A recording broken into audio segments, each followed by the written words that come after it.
So Christmas is fast approaching, in case you couldn't tell, and you may be thinking of getting a new helmet in the festive period. So here's an honest review of the Troy Lee Designs A1. So here it is, the Troy Lee Designs A1. This is the 2016 model, and the colorway is called Reflex Red. And that's the first positive, in my opinion, is it looks amazing. Like this sort of glossy, lighter red, and then with the darker red and the silver accents.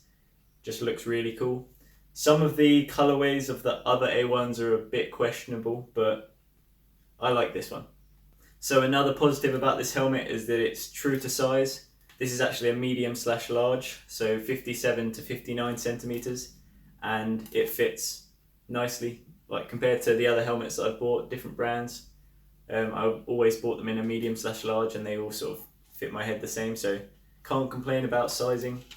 Protection wise, I trust it. Like, it doesn't have MIPS, but it's pretty bulky, especially at the back here. So I feel comfortable having this on my head and doing some crazy stuff. I haven't really had many big crashes with this particular helmet, but this one, my old black A1 from 2016 as well, I headbutted. It's kind of hard to explain because it was so stupid. So there was a little gully, and I thought it'd be a clever idea to jump out of this gully, but stupidly I didn't see that there was a tree just behind it, and I jumped out the gully head first straight into this tree, and it completely smashed the helmet. I was fine, so yeah, I trust these helmets. It was a big hit as well, probably one of the biggest head-on collisions I've ever had, but I don't know if you can see, but there's a big dent there, and then it cracked in multiple places inside. I probably had a minor concussion, but it was nothing serious, I don't think. So yeah, protection wise, I trust the A1, like it. Another positive about this helmet is that goggles fit with it perfectly. I know people have split opinions on goggles and half lids. It looks a bit too enduro for some people, but personally, if it's protecting my eyes out on the trail, like, I don't really care what anyone thinks, so I just wear them. I also like the fact that the visor is adjustable. So you've got 3 screws, one underneath it here and 2 on the sides. I'm still waiting for a company to have a flat spot big enough for a GoPro mount under the visor, because personally that's my favourite angle.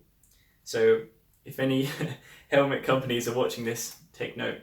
GoPro mount, please. So that's about it for the positives. Now let's get on to the negatives. I'm going to have to start with the price. This helmet, the recommended retail price is £129.99, which in my opinion is overpriced. Like, it doesn't have MIPS. Sure, it's a nice helmet, but I would not pay that much for it. I think I got mine off Chain Reaction Cycles for £65, I think it was. So if you're going to get one of these, definitely look for a sale. Don't spend £129 on it. I'd say another negative with this helmet is its ventilation. Sure, there are 12 vents, which is a lot, but they're all reasonably small. So I find my head getting pretty hot in this helmet, especially when you've got a decent amount of hair, like, you get quite sweaty. It's also not massively light. It's 368 grams, which is, I mean, it's okay, but it's nothing special. So finally, the biggest issue I've had with this helmet is the fact that the liner just falls out whenever you're trying to put it on and take it off.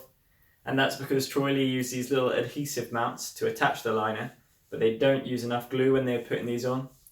And it just means that they fall off and the liner comes out, and it's just a bit of a mess. I was hoping it would just be an issue I had with my first helmet when I got it, because I took this out the box, and the second it came out the box, the liner just fell out. So I was a bit annoyed with that, and I was thinking, well, I'm sure it won't happen with the next one. And then the next one did exactly the same. So hopefully Troy Lee have sorted that with their new A2 helmet.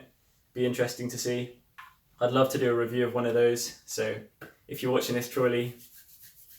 So anyway, this has been my Troy Lee Designs A1 honest review. I hope you found it useful, and thanks for watching.